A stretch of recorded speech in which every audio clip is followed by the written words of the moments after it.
नमस्कार। स्वागत है आपका Mahabharat the complete saga season 2 में।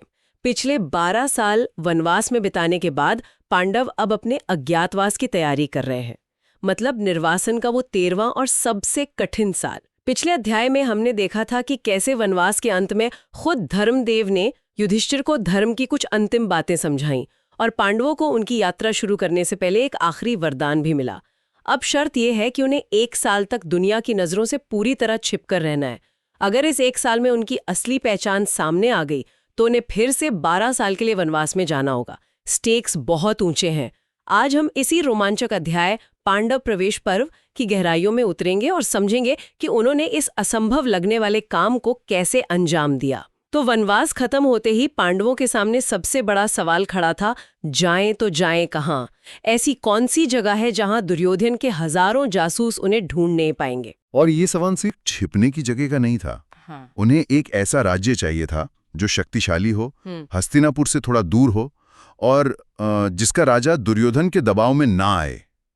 बहुत सोचने विचारने के बाद उन्होंने मत्स्य देश को चुना, जहां राजा विराट का शासन था। हाँ, ये एक बहुत ही सधा हुआ स्ट्रैटेजिक फैसला था। बिल्कुल। ये जगह तो तय हो गई, लेकिन असली चुनौती तो अब थी।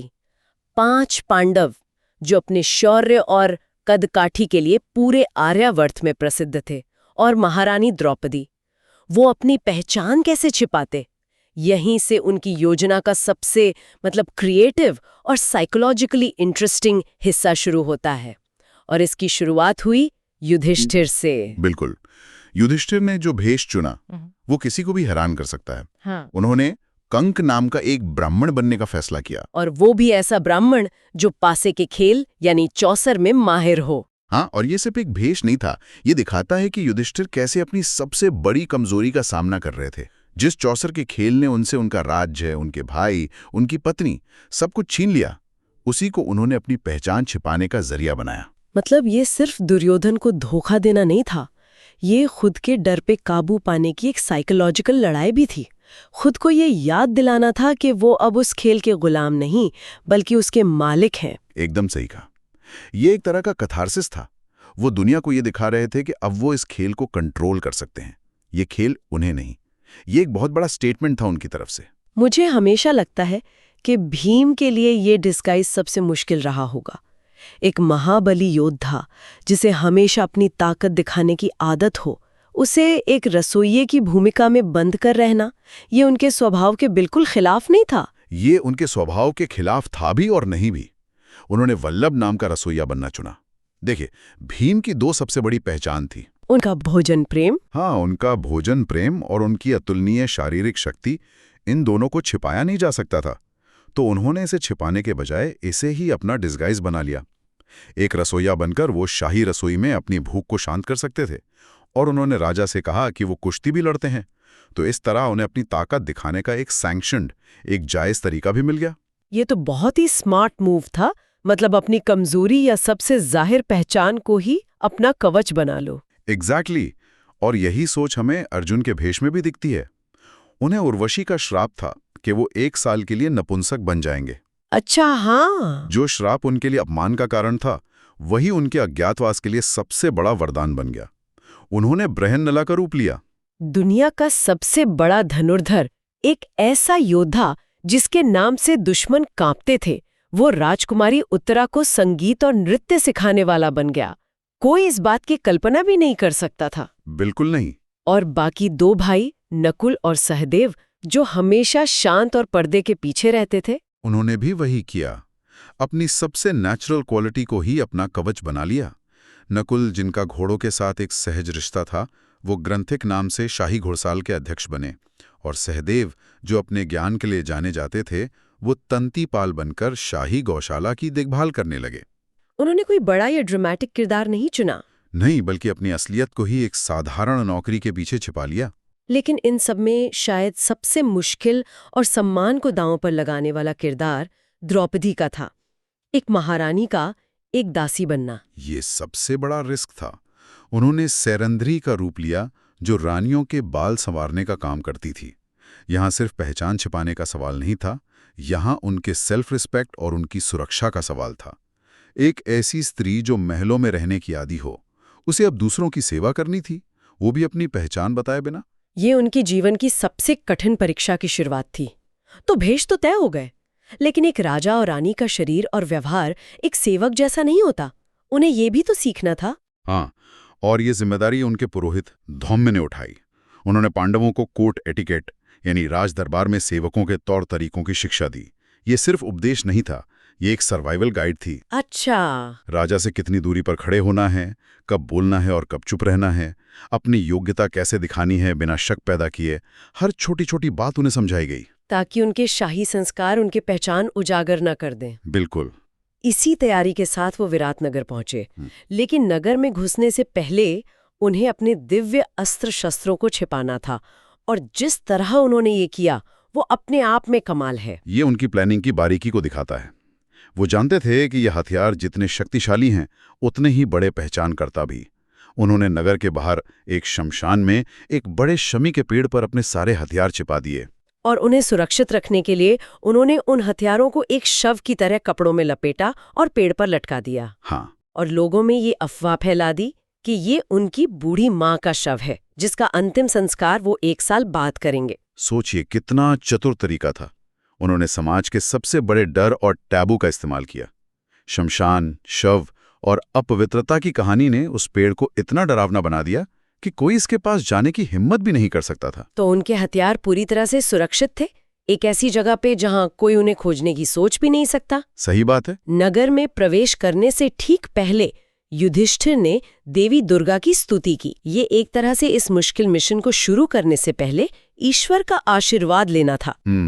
और देवी ने उन्हें दर्शन दिए और ये वरदान दिया कि वो पहचाने नहीं जाएंगे। ये वरदान उनके आत्मविश्वास के लिए बहुत जरूरी था। उनके पास प्लान था, भेष था, ट्रेनिंग थी। हाँ, लेकिन एक डिवाइन अश्योरेंस ने उन्हें वो मानसिक शक्ति दी जिसकी उन्हें इस मुश्किल साल में सबसे ज्यादा जरूरत पड़ने वाली थी। अब शुरू हुआ असली इम्तिहान। एक एक करके सबको दरबार में अपनी जगह बनानी थी, वो भी बिना किसी जान पहचान के। ये किसी हाई स्टेक्स ऑडिशन से कम नहीं था।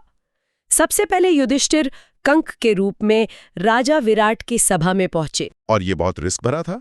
युधिष्ठिर ने अपनी पहचान एक ऐसे ब्राह्मण के रूप में दी जो कभी युधिष्ठिर का सभासद हुआ करता था। उन्होंने राजा विराट के साथ पासे का खेल खेला और अपनी बातों और ज्ञान से उन्हें इतना प्रभावित किया कि राजा ने उन्हें तुरंत अपना करीबी सलाहकार बना लिया। लेकिन एक सलाहकार तो राजा के सबसे करीब होता है, जरा सी चूक और उनका भेद खुल सकता था। बिल्कुल, उन्हें हर पल चौकन्ना रहना था। उनके बाद भीम वल्लभ के रूप में पहुंचे। उन्होंने भी यही कहानी बताई कि वो पहले युधिष्ठिर के रसोइये और पहलवान थे। राजा विराट उनकी भीम का कद काठी देखकर हैरान रह गए। हाँ, उन्होंने वल्लभ को महल के शेरों और हाथियों से लड़ने की चुनौती दी, जिसे भीम ने आसानी से पूरा कर दिखाया। राजा इतने खुश हुए कि उन्हें शाही रसोई और अखाड़े दोनों की जिम्मेदारी सौंप दी। भीम के लिए ये किरदार बिल्कुल सही था। वो खाने के शौकीन थे, तो रसोइया बनना स्वाभाविक था, और उनकी ताकत छिपाई नहीं जा सकती थी। तो उसे एक पहलवान के रूप में चैनल कर देना एक बुद्धिमानी भरा कदम था। अब तक सब ठीक चल रहा था। युधिष्ठिर और भीम अपनी जगह बना चुके थे, लेकिन अब बारी थी द्रौपदी की, और यहाँ रिस्क सबसे ज्यादा था। बिल्कुल, एक महारानी का दासी बनना सिर्फ एक भूमिका नहीं थी, ये उनके स्वाभिमान की सबसे बड़ी परीक्षा थी। जब वो सैरंध्री के रूप में रानी सुदेशना के पास गईं, तो रानी उनकी सुंदरता और शाही अंदाज देखकर ही चौंक गई। रानी की पहली प्रतिक्रिया ही इस खतरे को दिखाती है।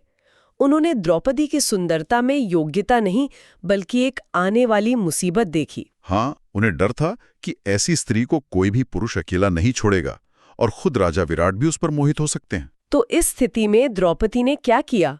उन्होंने तो अपनी पहचान भी जाहिर नहीं की। यहाँ द्रौपदी ने अपनी बुद्धिमानी का परिचय दिया। उन्होंने अपनी कुछ शर्तें रखी। उन्होंने कहा कि वो किसी का जूठा खाना नहीं खाएंगी, किसी के पैर नहीं धोएंगी, और सबसे महत्वपूर्ण, उन्हें पुरुषों से सुरक्षा का आश्वासन चाहिए। ये शर्तें तो किसी दासी के लिए असाधारण थी। लेकिन ये उनका अहंकार नहीं था। ये एक स्ट्रेटेजिक कदम था ताकि वो अपनी गरिमा और अपनी सीमाएं बनाए रख सकें। और रानी सुदेशना मान गई। वो द्रौपदी के तेज, उनकी योग्यता और उनकी शर्तों से प्रभावित हुई। उन्होंने द्रौपदी को रख लिया और उनकी सुरक्षा का वादा भी किया। इस तरह द्रौपदी ने एक दासी की भूमिका में रहते हुए भी अपने सम्मान की रक्षा करने का रास्ता निकाल लिया। बिल्कुल। इसके बाद तो बाकी भाइयों के लिए राह आसान हो गई होगी। हाँ, एक एक करके सबने अपनी जगह बनाई। सहदेव तंतिपाल के रूप में पहुंचे और मवेशियों के बारे में अपने ज्ञान से राजा को चकित कर दिया। उन्हें शाही गौशाला का प्रमुख बना दिया गया। फिर अर्जुन बृहन्नला के रूप में पहुंचे। उनके हाव भाव, उनका नृत्य और संगीत का ज्ञान इतना उत्तम था कि राजा विराट को कोई शक नहीं हुआ। और उन्होंने तुरंत बृहन्नला को अपनी बेटी राजकुमारी उत्तरा की शिक्षिका नियुक्त कर दिया। हाँ, और आखिर में नकुल ग्रंथिक के रूप में आए और घोड़ों के बारे में उनके ज्ञान ने उन्हें शाही घुड़साल का अध्यक्ष बना दिया। यानी उन्होंने सिर्फ छिपने की कोशिश नहीं की, उन्होंने खुद को राज्य के लिए उपयोगी और इंडिस्पेंसेबल साबित किया। सबसे दिलचस्प बात तो यही है, ये सिर्फ छिपना नहीं था। उन्होंने विराट के दरबार में महत्वपूर्ण पद हासिल किए। इससे न सिर्फ उन्हें सुरक्षा मिली, बल्कि एक सम्मानजनक स्थान भी मिला। ये सिर्फ सर्वाइवल नहीं था, ये सर्वाइवल विद डिग्निटी था। अपनी योग्यताओं को अपनी ढाल बना लिया उन्होंने। बिल्कुल। सब कुछ योजना के मुताबिक चल रहा था। पांडव अपनी नई जिंदगियों में बस चुके थे, लेकिन शांति ज्यादा दिन नहीं टिकती। जल्द ही उनके सामने पहली सार्वजनिक चुनौती आई। हाँ, राजा विराट ने एक बड़े कुश्ती उत्सव का आयोजन किया और उस उत्सव में जीमूत नाम का एक विश्व प्रसिद्ध पहलवान आया, जिसे अजेय माना जाता था। ये सिर्फ एक उत्सव नहीं था, ये भीम के लिए अपनी भूमिका को और पक्का करने का एक मौका था। लेकिन ये बहुत जोखिम भरा भी था। हाँ। जोखिम कैसा? वो तो पहले से ही पहलवान के रूप में जाने जाते थे। जोखिम ये था कि अगर वो अपनी पूरी ताकत दिखाते तो उनकी असली दैवीय शक्ति उजागर हो सकती थी। उन्हें एक बहुत महीन संतुलन बनाना था, जीतना भी था और ये भेद भी नहीं खुलने देना था कि वो कोई साधारण पहलवान नहीं है। जीमूत ने पूरे दरबार को चुनौती दी, लेकिन कोई भी उसके सामने टिक नहीं पाया। वो दूसरे पहलवानों को बुरी तरह से घायल कर रहा था। तब राजा ने अपने नए रसोइये वल्लभ को लड़ने का आदेश दिया। भीम ने पहले तो मना किया। हाँ, ये कहते हुए कि वो बस मनोरंजन के लिए कुश्ती लड़ते हैं, पेशेवर नहीं हैं। ये उनकी अपनी भूमिका के प्रति निष्ठा को दिखाता है। बिल्कुल, वो एक रसोइये की तरह व्यवहार कर रहे थे, लेकिन जब राजा विराट ने जोर दिया तो वो तैयार हो गए। हाँ। और उस लड़ाई में जो हुआ वो भीम की बुद्धिमानी का सबसे बड़ा सबूत है। उन्होंने अपनी पूरी ताकत का इस्तेमाल ही नहीं किया। वो चाहते तो जीमूत को एक पल में हरा सकते थे, पर उन्होंने ऐसा नहीं किया। क्यों? क्योंकि उन्हें वल्लभ बनकर जीतना था, भीमसेन बनकर नहीं। उन्होंने जीमूत को लड़ने का पूरा मौका दिया, उसे अपने ऊपर हावी होने दिया। दरबार में बैठे लोगों को लगा कि ये एक बराबरी की टक्कर है, लेकिन जब जीमूत ने हद पार कर दी, तब भीम ने बड़ी आसानी से उसे हवा में उठाया, कई बार घुमाया और फिर जमीन पर ऐसे पटका कि जीमूत की वहीं मौत हो गई। यानी उन्होंने अपनी सबसे बड़ी ताकत को बिना उजागर किए ही इस्तेमाल कर लिया। कमाल का सेल्फ कंट्रोल। बिल्कुल। राजा विराट और पूरी प्रजा हैरान रह गई। एक रसोइये में इतनी ताकत। वल्लभ रातों रात एक नायक बन गए। इस घटना ने भीम की पहचान को एक महान पहलवान के रूप में स्थापित कर दिया, जैसा कि उन्होंने प्लान किया था। इसने उनके किरदार को और भी विश्वसनीय बना दिया। और पांडवों ने अपनी पहली बड़ी परीक्षा सफलतापूर्वक पार कर ली। तो इस तरह पांडवों ने सफलतापूर्वक मत्स्य देश में अपनी जगह बना ली। उनकी योजना काम कर रही थी और वो अपनी नई भूमिकाओं में ढल चुके थे। एक असंभव लगने वाला साल शुरू हो चुका था, लेकिन ये तो बस शुरुआत थी। विराटनगर में मिली यह शांति ज्यादा दिन टिकने वाली नहीं थी।